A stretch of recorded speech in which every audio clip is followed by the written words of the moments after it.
నమస్కారం అన్న. నమస్తే అన్న. మీ పేరే? శేఖర్. ఏ ఊరు మనది? రాంపురం. రాంపురమా? అయితే ఈ వజ్రా అనేది ఎప్పుడు వాడిరా మీరు? 22 తారీఖు. 22 తారీఖు వాడారు. మొత్తం ఎన్ని ఎకరాలు చేస్తారు తోట? 3 ఎకరాలకు. 3 ఎకరాలకు వాడిరా మందు?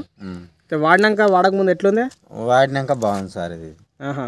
వాడకముందు కొద్దిగా డిమ్ ఉండే, ఆహా. కాకపోతే వాడినాక ఈ కొమ్మలు ఈ పూలు కానీ కొద్దిగా లైన్గా ఉంది. ఆహా. వాడినాక మంచిగా ఉంది అంటారు. ఈ వజ్రా అనే మందు దేనికి పనిచేసిందే మీకు? మెత్తదనం, నల్లి, దోమ మొత్తం 3 పూత రావడం మంచిగా ఉంది. అన్నిటికీ మంచిగా పని చేసింది అంటారు. మంచిగా పని చేసింది. ఓకే. కొమ్మలు ఏ విధంగానే? కొమ్మల మీద మెత్తదనం, కొమ్మ ఎక్కువ వచ్చింది. మంచి చేను. ఓకే.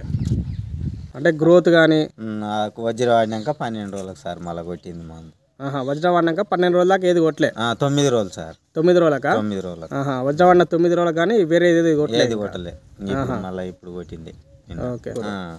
సో మీరైతే మంచిదే కానీ మంచిగానే మందు అయితే మంచిగా పని చేసింది ఇది. సరే. ఓకే, ధన్యవాదాలు.